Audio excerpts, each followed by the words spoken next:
सो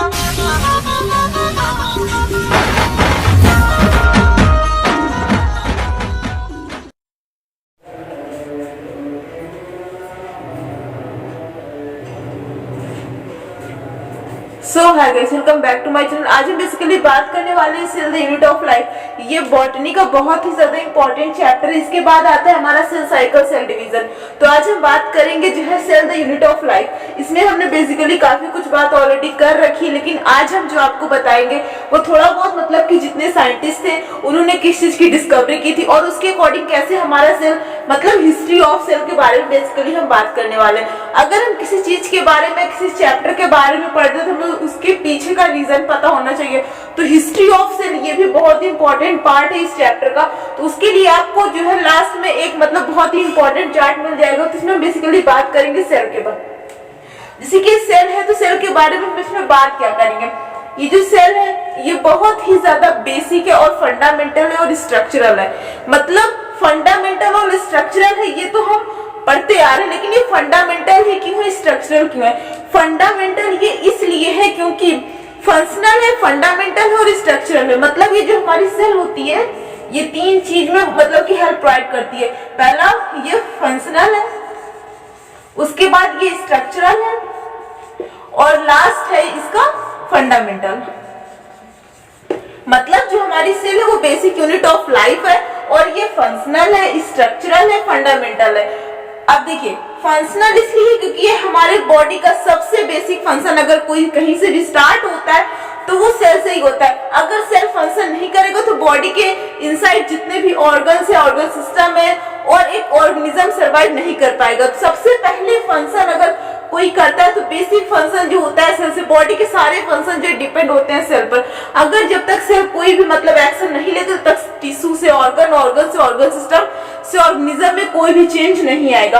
और स्ट्रक्चरल इसलिए क्योंकि जैसे कि हमने देखा है कि जिस तरह के एक हाउस को मतलब की स्ट्रक्चर कौन देता है, ब्रिक।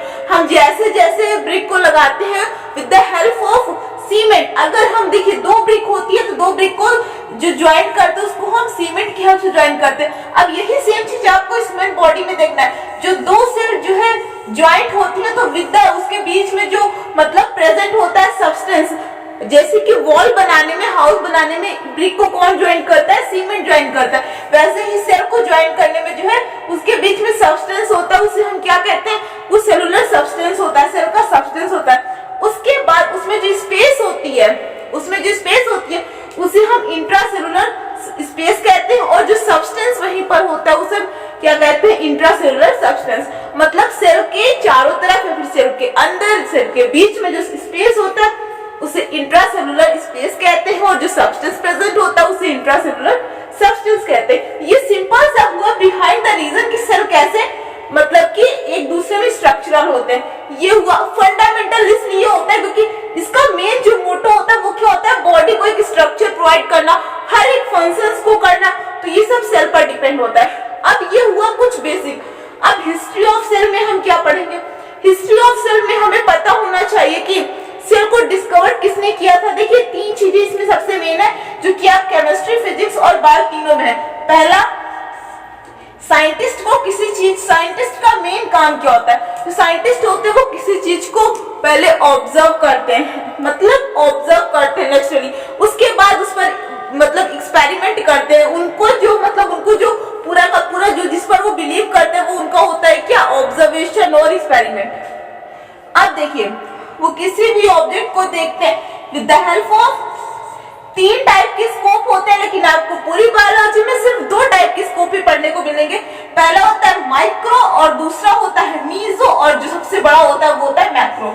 अब देखिए जो साइंटिस्ट होते हैं वो माइक्रोस्कोपिक का यूज तब करते हैं जब वो उन चीजों को देखते हैं जिनको हम अपनी नेक्ड आई से नहीं देख पाते। और मीजोस्कोपिक में जैसे कि कोई नॉर्मल चीज मतलब मार्कर की कैप और एक छोटे मोटे कोई भी इंसेक्ट। अब मैक्रो में कोई बड़ी चीज देखने के लिए। तो ये हुआ हमारा ऑल अबाउट स्कोप, जितने भी टाइप के होते हैं देखने के लिए जो साइंटिस्ट यूज करते हैं, तो ये 3 टाइप्स के होते हैं। अब तीसरी बात आती है कि ये जो सेल होती है इसको डिस्कवर किसने किया था। तो सेल को सबसे पहले डेड सेल को किसने देखा था, रॉबर्ट हुक ने। उसके बाद जो कॉर्क में पाए गए थे वो भी रॉबर्ट हुक ने देखा था। उन्होंने कॉर्क मतलब कोई लकड़ी से बोल देगा कि हाँ उन्होंने सेल को डिस्कवर किया था, cell was discovered by Robert Hooke. ये भी एक इंपॉर्टेंट टॉपिक रहा। अब इसके बाद देखिए सेल को इन्होंने डिस्कवर किया, लेकिन एंटोनी वॉन लीवेनहॉक सर थे, इन्होंने मतलब क्या किया, इन्होंने ये मेनली जो थे ये बहुत ही अच्छा लेंस बनाते थे। मतलब ये कहते थे कि मैं जो है मतलब रॉबर्ट हुक से भी अच्छा लेंस बनाऊंगा। उसके बाद एंटोनी वॉन लीवेनहॉक जो थे इन्होंने बहुत इंपॉर्टेंट, इन्होंने मतलब कि लाइव सेल को देखा था। जब उन्होंने डेड सेल को देखा रॉबर्ट हुक ने, तो इन्होंने लाइव सेल को देखा, फिर इनको समझ में ये चीज आ गई कि सेल्स होती हैं। तो यहाँ से हमें ये चीज समझ में आई कि सेल नाम की भी कोई चीज होती है जो कि बहुत ही बेसिक होती है। और गाइस सेल को हम फर्दर डिवाइड नहीं कर सकते। अगर हमने सेल को फर्दर ब्रेक किया तो वो जो है एटम्स और मॉलिक्यूल में ब्रेक होंगे। और ये फैक्ट है कि अगर हम लिविंग की बात करेंगे तो सेल से छोटा कोई यूनिट नहीं है, लेकिन अगर नॉन लिविंग में करेंगे तो सेल को हम ब्रेक कर सकते हैं फर्दर एटम्स एंड मॉलिक्यूल्स में। अब नेक्स्ट बात आती है सेल। अब हर एक सेल में न्यूक्लियस प्रेजेंट होता है। अब न्यूक्लियस जो है इसको किसने डिस्कवर किया, तो इसको रॉबर्ट ब्राउन ने डिस्कवर किया। अब आती है theory. Cell theory was given by Schleiden and Schwann. जो स्क्लेडन और शॉन थे, मतलब जो स्क्लेडन सर थे ये जर्मन जियोलॉजिस्ट थे और जो शॉन सर थे ये क्या थे, ये बॉटनिस्ट थे। मतलब दोनों जर्मन साइंटिस्ट थे। यहाँ पर आपको ये देखना है कि इन दोनों ने मिलकर मतलब एक साइंटिस्ट ए हुए, दोनों का काम सेम था, दोनों का मोटो सेम था, दोनों का मतलब कि मेन ही वर्क था, दोनों का क्या था, दोनों एक ही काम कर रहे थे, A scientist B scientist. Cell theory was given by two scientist, एक साइंटिस्ट ए थे एक साइंटिस्ट बी थे, स्कैडन एंड शॉन। अब देखिए एक ए साइंटिस्ट ने बोला कि जितने भी प्लांट्स होते हैं ना उनमें सेल होता है, मतलब जितने भी प्लांट्स होते हैं उनमें सेल पाए जाते हैं।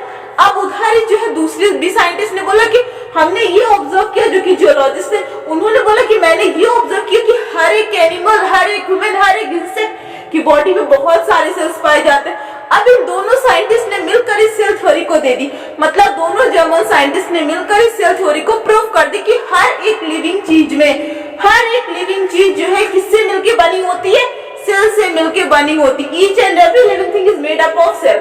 अब यहीं पे एंट्री कर गया कौन, रुडोल्फ विर्चोव। इन्होंने एक डाउट को और क्लियर कर दिया कि जो हर एक सेल होती है वो अराइज होती है फ्रॉम प्री एग्जिस्टिंग सेल। अब ये बात भी यहाँ पर क्लियर हो गई। अब इतने सारे साइंटिस्ट ने इंपॉर्टेंट रोल प्ले किए। अब देखिए अब यहाँ से जो सर बॉटनिस्ट थे उन्होंने प्लांट्स में सेल को पाया, जो जियोलॉजिस्ट थे उन्होंने कहा कि हम एनिमल्स में ऑब्जर्व करते हैं, उन्होंने उसमें पाया। अब दोनों ने मिलकर सेल थ्योरी को दे दी, बताया कि सेल से बेसिक कुछ होता ही नहीं है। फिर उसके बाद नेक्स्ट साइंटिस्ट ने बोला कि हाँ हर एक लिविंग सेल जो होती है, मतलब हर एक लिविंग चीज में सेल्स पाई जाती हैं। अब तीसरे में आगे रुडोल्फ विर्चोव, उन्होंने ये बात को क्लियर कर दी कि हर एक नया सेल्स जो है कहाँ से पाए जाते हैं, प्री एग्जिस्टिंग सेल से अराइज होता है। तो ये था किसका, सेल थ्योरी का मोटो। अब उसके बाद इसमें जो मेन चीज आती है वो ये आती है कि जो सेल है, ये जो सेल है इसका रोल क्या है। अभी हम सेल साइकिल, सेल डिवीजन, इन सब चैप्टर को पढ़ेंगे तो वो अच्छे समझ में आएगा। अब देखिए अब इसमें एक साइंटिस्ट और आते हैं जिनको हम कहते हैं जैकलिस जेनसन सर। ये कौन थे, इन्होंने कंपाउंड माइक्रोस्कोप, पहला कंपाउंड माइक्रोस्कोप जे सर ने इन्होंने जो है डिस्कवर किया था।